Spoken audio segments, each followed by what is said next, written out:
Friends good morning అండి. Welcome back to my channel. అందరూ ఎలా ఉన్నారండి? నేనైతే చాలా బాగున్నాను. మీరు కూడా బాగుండాలని ఆశిస్తున్నాను.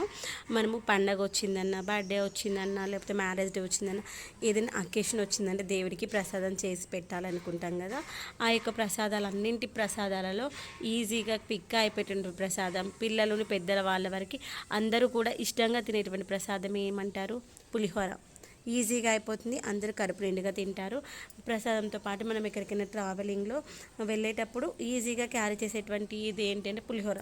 ఈ యొక్క పులిహోర నేను నా స్టైల్ ఎలా చేస్తానో ఏంటో చూసేద్దామా. ముందుగా అంతే అన్నాన్ని వండుకొని పెట్టుకోవాలి. అన్నం వండేటప్పుడు మనం నార్మల్గా అన్నం వండుకున్నప్పుడు వాటర్ ఎన్ని వేసాం దానికంటే కొంచెం తక్కువ క్వాంటిటీ వేసుకోవాలి. అలా చేయడం వల్ల వాటర్ క్వాంటిటీ తక్కువ వేయడం వల్ల కొంచెం తక్కువ వేసుకోవాలి. 1కి 2 వేసే ప్లేస్లో 1 పావు దగ్గర 2 అన్నట్టు వేసుకొని అన్నం మంచిగా ఉడికించుకోవాలి. అన్నం ఉడికిన తర్వాత ఒక 10 నిమిషాలు పక్కన పెట్టేసి తర్వాత దాన్ని కొంచెం వెడల్పుగా ఉన్నటువంటి బేషన్లకు మార్చేసుకొని చల్లార్చుకొని పెట్టుకోవాలి. తర్వాత దాంట్లో పోపు వేసుకుందాము.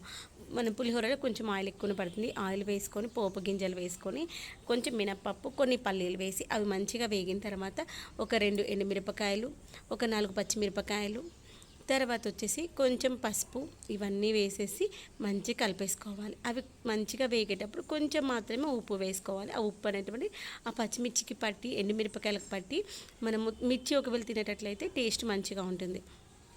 తర్వాత మనం ఆల్రెడీ అన్నాన్ని చల్లార్చుకొని పెట్టుకున్నాం కదా. ఆ యొక్క చల్లారినటువంటి అన్నంలో మనం చేసుకున్నటువంటి పోపును మంచిగా కలిపేసుకొని మంచిగా అంతా కలిసేలాగా కలిపేసుకోవాలి.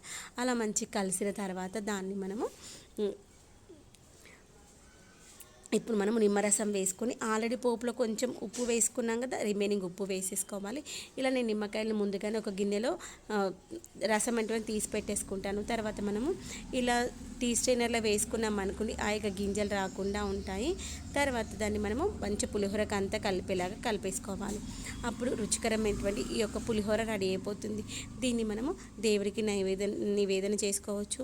తర్వాత వచ్చేసి మనమందరం కూడా కడుపు నిండుగా ఇష్టంగా తినచ్చు. దీన్ని మనం పిల్లలకి స్నాక్స్లో కానీ, లంచ్లో కానీ, ఈవినింగ్ వచ్చాక మనము ఏమీ లేదు ఏదైనా తినాలనిపించినప్పుడు ఈజీగా పెట్టడానికి కానీ, మనం ట్రావెలింగ్లో మనము ఎక్కడికైనా ట్రిప్ వెళ్తున్నాం లేదంటే టెంపుల్కి వెళ్తున్నప్పుడు మనం బయట ఫుడ్ తినేకంటే ఇంట్లో హోమ్ ఫుడ్ చేసుకొని తీసుకెళ్తే ఈజీ కదా. అప్పుడు కూడా ఇలా పులిహోర చేసుకొని తీసుకెళ్ళాం అనుకోండి, మంచిగా కడుపు నిండుగా తినొచ్చు, బాగుంటుంది. మనం దేవుడికి నివేదన చేసేటప్పుడైతే టేస్ట్ చూడొద్దు కదా. ఒకవేళ మనం ఎక్కడికైనా ట్రావెలింగ్లో వెళ్ళేటప్పుడు ఉప్పు చూసుకొని ఉప్పు వేసుకున్నాం అనుకుని మనం మార్నింగ్ చేసుకునే నైట్ వరకు కూడా పాడవకుండా ఉంటుంది. ఐ హోప్ నచ్చింది అనుకుంటున్నాను. నచ్చినట్లయితే లైక్ చేయండి, షేర్ చేయండి, సబ్స్క్రైబ్ చేయడం మర్చిపోద్దు.